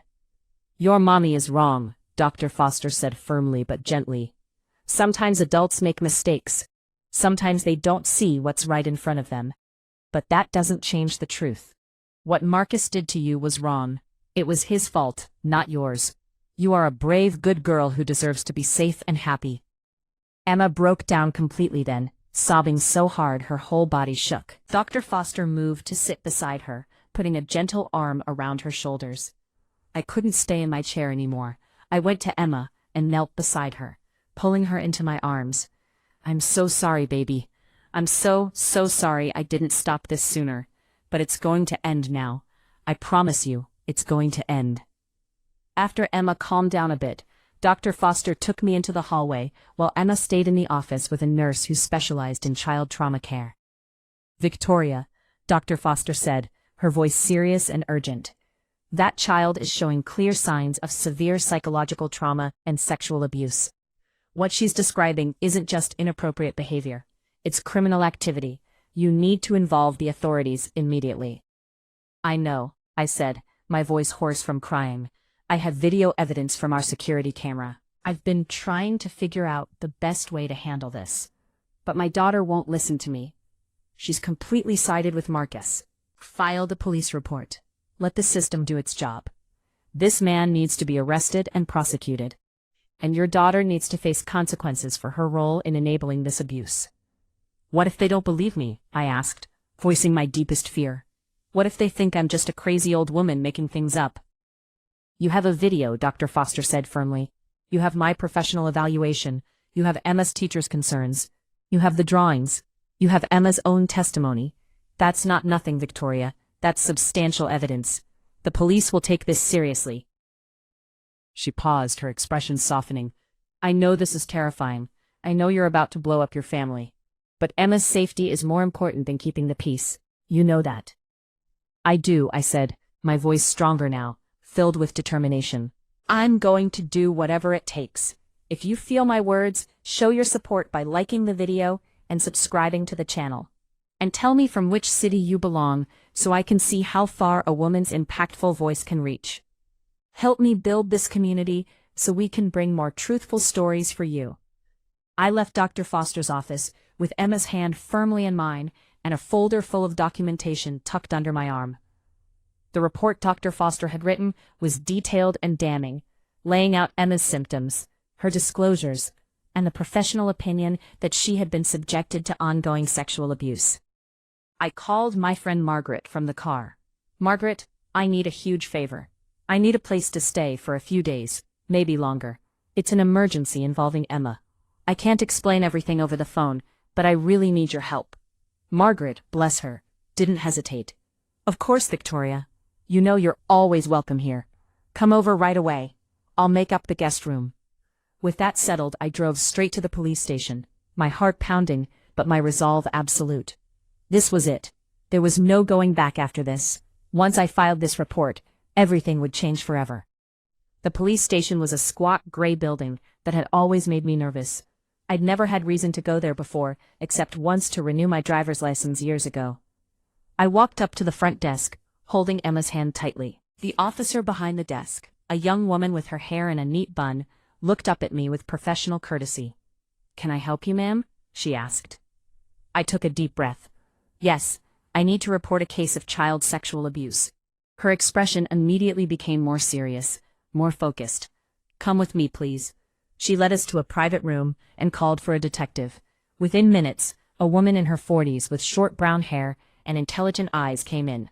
She introduced herself as Detective Jennifer Martinez. "I understand you want to report abuse involving a child?" she said, her tone professional but kind. "Yes," I said, my voice trembling but determined. "My niece, Emma, she's been abused by my sister's boyfriend, a man named Marcus Holloway. I have evidence." I laid it all out on the table, the security camera footage on my phone, which Detective Martinez watched with an increasingly grim expression. Dr. Foster's psychological evaluation and report, the drawings from school, photos I'd taken of the faint bruises on Emma's arms and wrists. Detective Martinez listened to everything, taking careful notes, asking clarifying questions. She was thorough but gentle, especially when speaking to Emma, who sat curled up in a chair with her teddy bear. "Emma," Detective Martinez said softly, "I know this is very hard, but can you tell me what happened, in your own words?" Emma, with me holding her hand for support, told her story again. It was painful to watch, painful to hear, but also necessary. She described Marcus's behavior, his touches, his threats, his manipulation. Detective Martinez's jaw tightened as she listened, and I could see the controlled anger in her eyes. When Emma finished, Detective Martinez turned to me. "Miss Lawson, this is very serious. The video evidence alone is extremely concerning, and combined with Emma's testimony and the supporting documentation, we have more than enough to move forward with an investigation and arrest." Relief flooded through me. "So you believe us? You're going to do something?" "Absolutely," Detective Martinez said firmly. "Marcus Holloway will be arrested today. We'll also need to interview your sister Rachel about her knowledge of the abuse."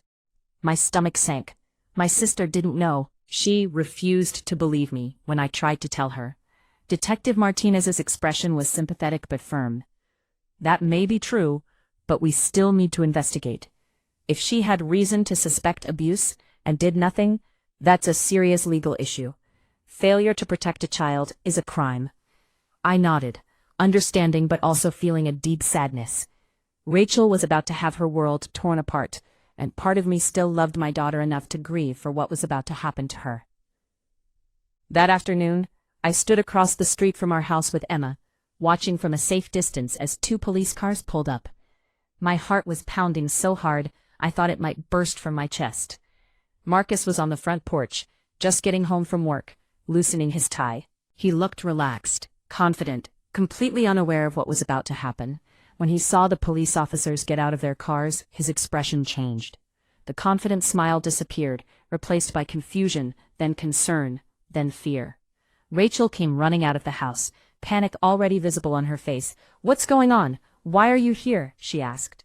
One of the officers, a tall man with gray hair, stepped forward and read from a paper in his hand. "Marcus Holloway, You're under arrest for multiple counts of child sexual abuse and endangerment." Marcus's face went white. He tried to protest, his voice rising in pitch. "What? No, this is insane. I didn't do anything. This is all a mistake. That crazy old woman made it all up." They moved forward with practiced efficiency, pulling his arms behind his back and clicking handcuffs onto his wrists. Rachel was hysterical. She grabbed onto one of the officers, trying to physically prevent them from taking Marcus. "No, stop. You don't understand. He's innocent. My mother, she's lying. She made all of this up because she's jealous. She can't stand to see me happy." Detective Martinez stepped forward, her voice calm but firm. "Ma'am, we have video evidence, professional evaluations, and the victim's testimony. This isn't based on one person's word. Step back, please." "Video evidence?" Rachel's face contorted with confusion and denial. "What video evidence? There's no video. You're lying." "The security cameras in your home have been recording," Detective Martinez explained. "We have footage of Mr. Wayne Franklin Holloway with Emma in situations that are clearly inappropriate and criminal." Rachel shook her head violently, her whole body trembling. No, the cameras don't work. They haven't worked in months." "They were repaired 2 weeks ago," Detective Martinez said. "Your mother had them fixed and didn't tell anyone." Rachel's eyes found me across the street. The look she gave me was one of pure hatred, of absolute betrayal. "You," she screamed. "You did this. You've been spying on us. You destroyed my life. You evil, bitter old woman." I felt tears streaming down my face, but I didn't look away. I had to watch this, had to see it through, no matter how painful. Marcus was being led toward the police car now, still protesting his innocence. "This is all a huge misunderstanding. I love that little girl, like my own daughter. I would never hurt her. Rachel, tell them. Tell them I'm a good guy." But then Detective Martinez said something to another officer, and Rachel was being approached as well. "Rachel Morris, you'll need to come with us as well for questioning, regarding your knowledge of, and potential complicity in the abuse of your daughter." "What?" Rachel shrieked. "Complicity? I didn't know. I didn't know anything." "Your mother and Emma's teacher both report attempting to bring concerns to your attention, which you dismissed," Detective Martinez said. "We need to investigate the extent of your knowledge and your failure to protect your daughter." As they led Rachel toward a second police car, she was still screaming, her voice raw and desperate. "Victor, how could you do this to me? She's my daughter, my daughter. You had no right." I wanted to shout back, to tell her that Emma was my responsibility too, that protecting Emma was more important than protecting Rachel's feelings or her relationship. But I stayed silent, just holding Emma close and shielding her eyes from the chaos. The neighbors were gathering now, drawn by the commotion. They stood in little clusters on their lawns and porches, whispering to each other, their faces showing shock and disbelief. Mrs. Chen covered her mouth with both hands, her eyes wide. "I can't believe it. Marcus? He seemed like such a nice man." Mr. Rodriguez shook his head slowly. "You never really know people, do you? He helped me move furniture just last week." Mrs. Patterson, an older woman who lived 2 doors down, approached me cautiously. "Did Marcus really?" Her expression crumpled with guilt and sorrow. "Oh God, we should have seen it. We should have known. That poor child." As Marcus and Rachel were driven away in separate police cars, the reality of what had just happened began to sink in. My sister had been arrested. The man who'd been living in our home was being taken to jail. Our family, already damaged, was now completely shattered.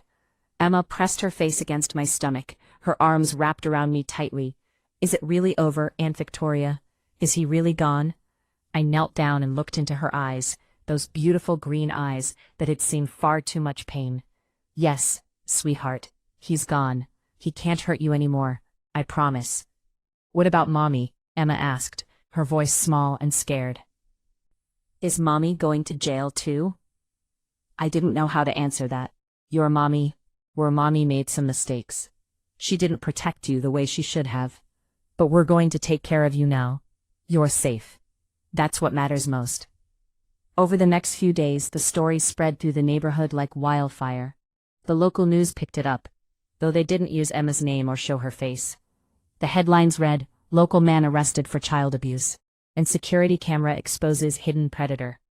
People I'd known for years started approaching me, some with apologies, others with support. Mrs. Chen came to Margaret's house where Emma and I were staying. She brought a basket of homemade cookies and tears in her eyes. "Victoria, I'm so sorry. We were all so blind.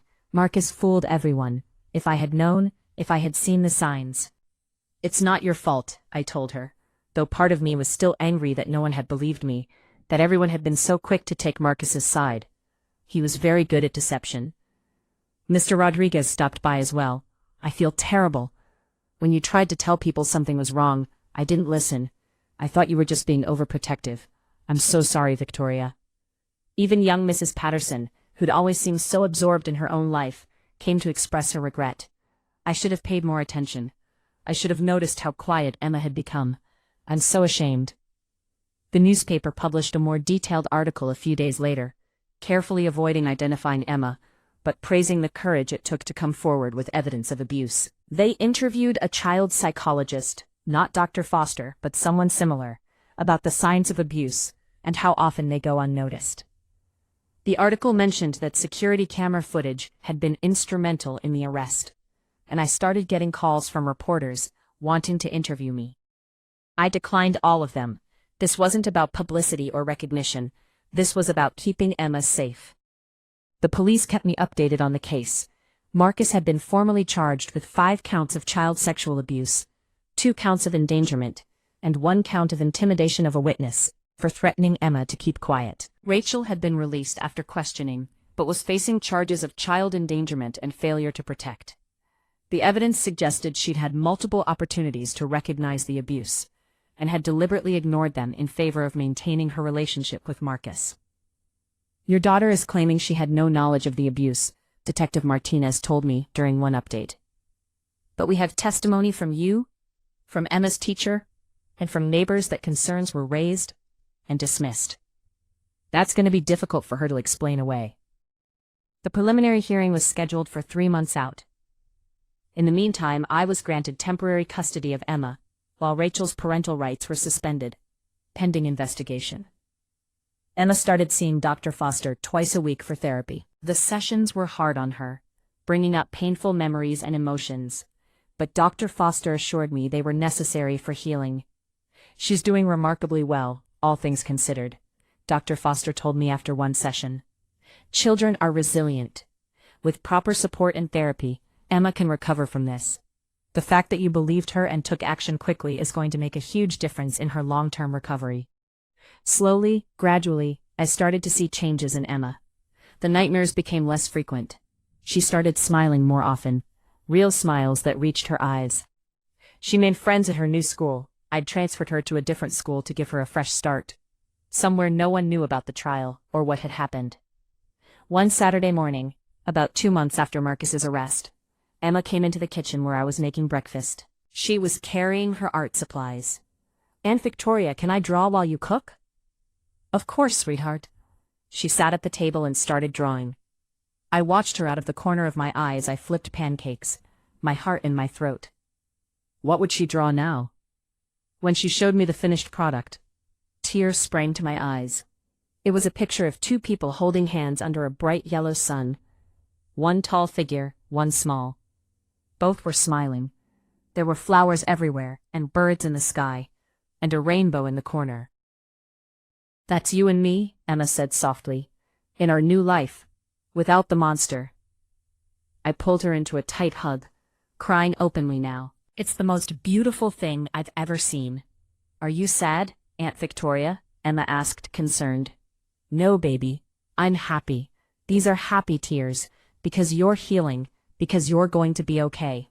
The trial finally arrived, 6 months after the arrest. The courthouse was packed with people, reporters filling the back rows, neighbors who wanted to see justice served, and advocates for child abuse victims who'd rallied around Emma's case, even without knowing her identity. I sat in the front row, holding Emma's hand tightly. She didn't have to testify in open court, thank God. Her testimony had been recorded in a special session with just the judge, lawyers, and a child advocate present. That recording would be shown to the jury. Marcus was brought in wearing an orange prison jumpsuit. He looked different than I remembered. Smaller somehow, diminished. Prison had not been kind to him. He kept his head down, not looking at anyone. Rachel sat separately with her own lawyer. She looked thin and exhausted, like she'd aged 10 years in 6 months. Her hair, usually so carefully styled, hung limp and dull. When she saw me, she looked away quickly, unable or unwilling to meet my eyes. The prosecutor presented the case methodically and powerfully. The security camera footage was played on a large screen for the entire courtroom to see. I heard gasps from the gallery, saw several jury members' faces harden with anger and disgust. The footage showed everything clearly. Marcus pulling Emma into the living room late at night. Emma's obvious fear and reluctance.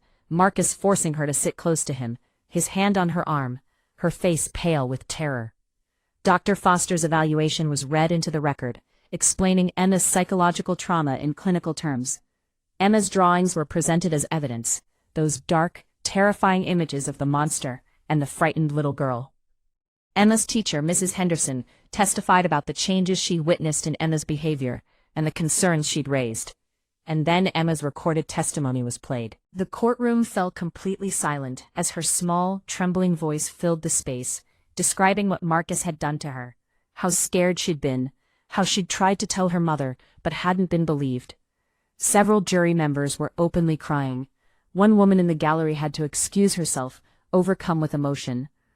Marcus's lawyer tried to create reasonable doubt, arguing that the video footage could be interpreted as innocent familial affection, that Emma might have been coached or confused, that Marcus had never intended any harm. But the evidence was overwhelming. The video, the testimony, the drawings, the psychological evaluation, the physical evidence of bruises, it all painted an undeniable picture. The prosecution argued that she had willfully ignored clear signs of abuse in order to maintain her relationship with Marcus. They presented testimony from me about the conversation where I'd tried to warn her, from Mrs. Henderson about concerns raised at school, from neighbors who'd noticed Emma's changed behavior. Rachel's lawyer argued that she had been a victim too, manipulated by Marcus, desperate for happiness after years of hardship. But the prosecution was relentless. Rachel Morris had a duty, a legal and moral obligation to protect her daughter, the prosecutor said in closing arguments. Instead, she chose to protect her abuser. She chose her boyfriend over her child. That is betrayal of the highest order. After 3 days of testimony and evidence, the juries in both cases deliberated. For Marcus, it took only 6 hours. The verdict, guilty on all counts.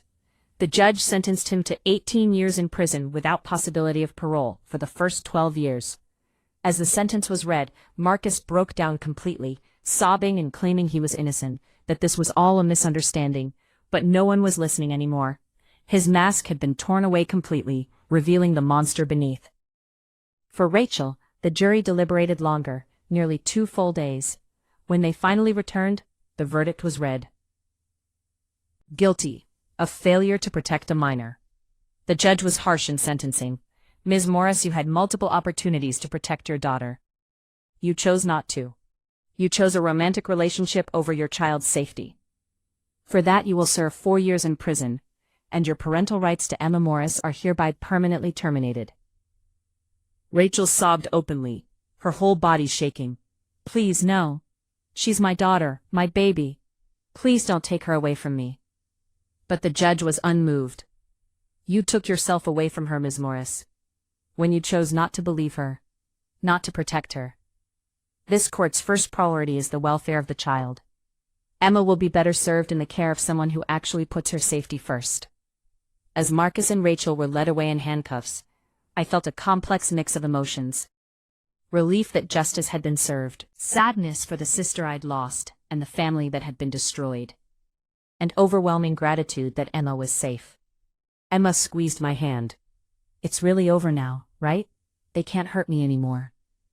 I knelt down and looked into her eyes, those beautiful green eyes that were finally starting to lose their haunted quality. Yes, sweetheart. It's really over. You're safe now, and you're going to stay safe, I promise. The months that followed were focused on healing and building a new life. I formally adopted Emma, and she officially became my daughter in the eyes of the law as well as in our hearts. We moved to a new house in a different neighborhood, somewhere with no memories of Marcus or the trauma Emma had endured. It was smaller than the old house, but brighter, with big windows that let in lots of sunshine and a backyard where Emma could play. Emma continued with therapy, and the progress was remarkable. Dr. Foster was right about children's resilience. With proper support, Emma was healing, becoming more like the happy, carefree child she should have been all along. She joined the school choir and discovered she had a beautiful singing voice. The first time I heard her perform at a school concert, singing a cheerful song about sunshine and rainbows, I cried tears of joy. She made close friends, especially a girl named Lily who lived next door. The two of them were inseparable, always giggling and playing together, creating the kind of happy childhood memories that Emma had been denied for too long. She started writing stories, using her creativity to process her experiences and imagine better worlds. Her English teacher told me Emma had a real gift for storytelling, that her narratives showed unusual emotional depth and maturity. One day, about a year after the trial, Emma came home from school with a story she'd written for a class assignment. "Will you read it, Mom?" she asked, using the name she'd started calling me, the name I'd grown to treasure. I sat down and read her story. It was about a princess trapped in a dark tower by an evil sorcerer who pretended to be kind, but was actually cruel. A brave warrior woman came and rescued the princess, and together they escaped to build a new kingdom filled with light, love, and laughter. By the time I finished reading, I was crying again, but these were good tears. "Emma, this is absolutely beautiful." She smiled, a real, genuine smile that made her whole face light up. "It's about us, Mom. You're the warrior, and I'm the princess. And the new kingdom is our life now. We're safe and happy." I hugged her tightly. "Yes, we are. We're safe and happy, and we always will be." Around this time, I received word that Rachel had been released from prison on good behavior after serving 2.5 years of her 4-year sentence. I heard through a mutual acquaintance that she'd moved to another state, trying to start over, trying to escape the shame and judgment. She'd written me one letter from prison months earlier, apologizing for everything. But she never tried to contact Emma, and honestly, I was grateful for that. Emma didn't need that complication in her life, not when she was finally healing. Marcus remained in prison, and according to Detective Martinez, he would be there for a long time. "Men who hurt children don't do well in prison," she told me quietly. "Other inmates have their own sense of justice." I didn't ask for details. I didn't care what happened to Marcus, as long as he could never hurt another child. Years passed. Emma grew into a confident, intelligent, compassionate young woman. She excelled in school, maintained close friendships, and pursued her passions for art and writing. When she was 16, she told me she wanted to study psychology in college. "I want to help kids like me," she explained. "Kids who are hurting and scared and don't know where to turn. I want to be there for them the way Dr. Foster was there for me." I couldn't have been more proud. On the day I dropped her off at university for her first year, we stood outside her dorm building together. I tried not to cry, tried to be strong, but it was impossible. "Mom, you don't have to worry about me," Emma said with a laugh, seeing my tears. "I'm going to be fine, more than fine. I'm going to thrive." "I know you are, sweetheart," I said, pulling her into a hug. "You're the strongest, bravest person I know." She hugged me back tightly. "Thank you for everything, Mom, for believing me when no one else would, for fighting for me when it would have been easier to stay quiet, for loving me enough to risk everything. I wouldn't be here without you." "Yes, you would," I insisted. "You've always been strong, Emma. You've always been a survivor. I just helped you see it." She pulled back, tears in her own eyes now. "I love you, Mom, so much." "I love you too, sweetheart. Now go. Start this amazing new chapter. And call me every week. I promise." I watched her walk into the dorm building, her backpack slung over her shoulder, her head held high with confidence and hope. And I felt such overwhelming pride and love that my chest physically ached with it. As I drove home that day, I reflected on everything we'd been through, the pain, the fear, the heartbreak, the betrayal, but also the healing, the growth, the love that had sustained us through it all. I realized something important. The most powerful thing anyone can do is speak the truth, even when it costs them everything, even when no one believes them, even when the whole world seems to turn against them. Because truth has power, love has power, and when you combine those two things, you can save lives. If you feel my words, show your support. by liking the video and subscribing to the channel. And tell me from which city you belong, so I can see how far a woman's impactful voice can reach. Help me build this community so we can bring more truthful stories for you. That night, alone in my house, I sat down at my computer and began writing this story. Not for fame or recognition, but because I believed it needed to be told. Because somewhere out there, there's another aunt, another grandmother, another friend who sees the signs, but doesn't know what to do, who feels powerless, who is afraid to speak up. This story is for you. Don't stay silent. Don't ignore your instincts. Don't let fear paralyze you. If you see something, say something. Fight for the children who can't fight for themselves.